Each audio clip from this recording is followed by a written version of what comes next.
Hi, and welcome to an all-new episode of Nouns. We're in Decatur, Georgia at the Java Monkey for a slam poetry competition. Yeah, Women of the World Slam Poetry in Austin, Texas. All right, so what is this thing about? What is slam poetry? It's like 3 to 4 minute competition, and it's just like spoken word. Looks like there's a lot of people inside.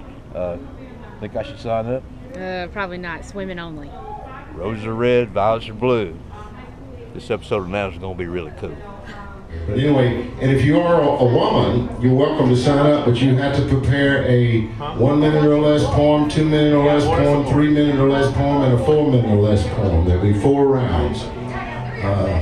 So it's not like you get up here and do one poem. You do 4 different poems of different lengths, because that's exactly what they do at the Nationals. And we're going to do the same thing here. Okay, we've got judges chosen. I've been picked as a judge. That A lot of means pressure. We're getting close. Judges, what you will be doing is judging on content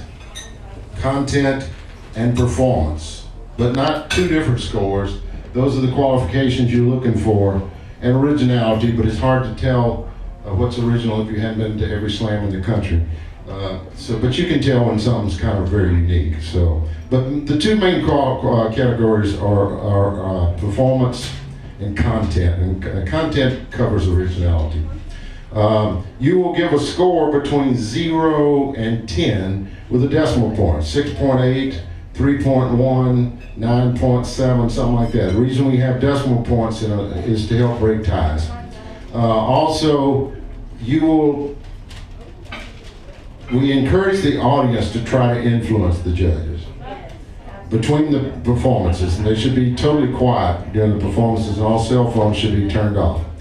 But after the performance, then you can hiss, you can boo, you can cheer, you can scream, you can holler, all that thing. In the meantime, judges are not going to be influenced, because judges are judges.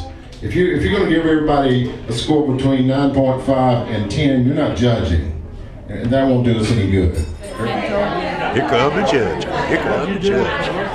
Anybody have a problem with any of the judges? All of the judges, can you put your palettes up in the air so we can see really good? All right, we want you to focus on stage, not me, but you want everybody focusing up here now. Okay, our first contestant is Jennifer.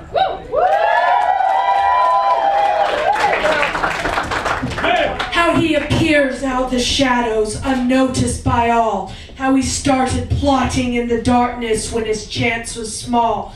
How he steps out of the mist to carry out his plan. How he accosts the spotlight as vigorously as he can. Okay, we have a 5.9. We have a 6.5. We have a 7.0. We have a 7.5. And an 8.2. I was 7 when it surfaced. This PTSD prompts me to trust no one, blurring the thin line between friend and adversary. The worst tragedy of a war casualty isn't death. It's returning home injured or helpless, sometimes limpless or just feeling that way since the circulation never quite chat about their vacations or resorts and sip on Mai Tais on the beach. I'm fucking angry. I'm so sick of this tourism. I'm so sick of these judgments. I'm so sick of hearing politically loaded phrases like third world nations, as if anyone deserved to be first, and why the fuck it should be us. See the last. Cold and out of stone you are. Here I am, chipping ice from your eyes. To the person who told me race doesn't matter, because we are all just shades of brown. Yesterday, I watched a 19-year-old boy die on YouTube.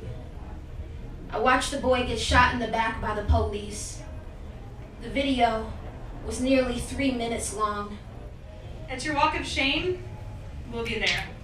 When you call, letting us know how disappointing it was, we will be there. A proud V fist pumped into the air, declaring that we are virgins.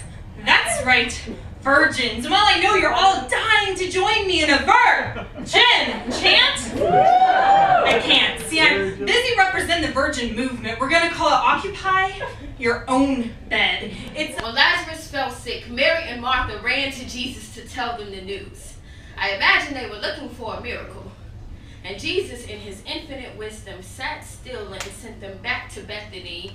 When Lazarus passed, Mary and Martha ran to Jesus and lamented, "Had you been here, then he would not have died." And Jesus replied, "Don't you know he had to die in order for me to perform a miracle? After all, where's the magic in giving life to the living?" And when Jesus finally came to the tomb where Lazarus lay, he commanded him to rise up and walk, and Lazarus did. And that day, he became a living testimony that not even death can stop a miracle. When my father... 4 rounds, and it's just within tenths of a point here. It's just, they're all tremendous. I don't know how you can declare a winner out of these last 3 because they're so close. We're the winners. We are the winners. There's no doubt about that. Don't you think so, audience? I mean, we are the winners, and we get to see these great performances. In 3rd place, at 115.3, is the former Women of the World Champion of the World, Teresa Davis. Coming in 2nd. Oh. She's been a multiple-time member of the Java Monkey Slam team. Miss Hayes at 115.5. But the winner,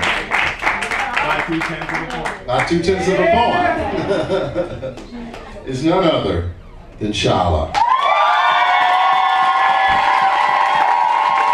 At 115.7. We selected a finalist for Women of the World 2014. Congratulations, Shiloh. Nouns is happy to make that happen, or part. We didn't make it happen, but we were a part of it. So congrats to everybody, and I hope we take home the trophy. Thanks for watching Nouns. We'll see you next time. Sister calls me, tells me there are balloons on the front porch. Asks me, what do you do when you're afraid of your gut feeling and there are balloons on the front porch? When you can't shake the ghosts that keep you up at night. When you Google and find out a man got killed on your block, but they don't say who. When you're praying the unanswered phone calls mean jail.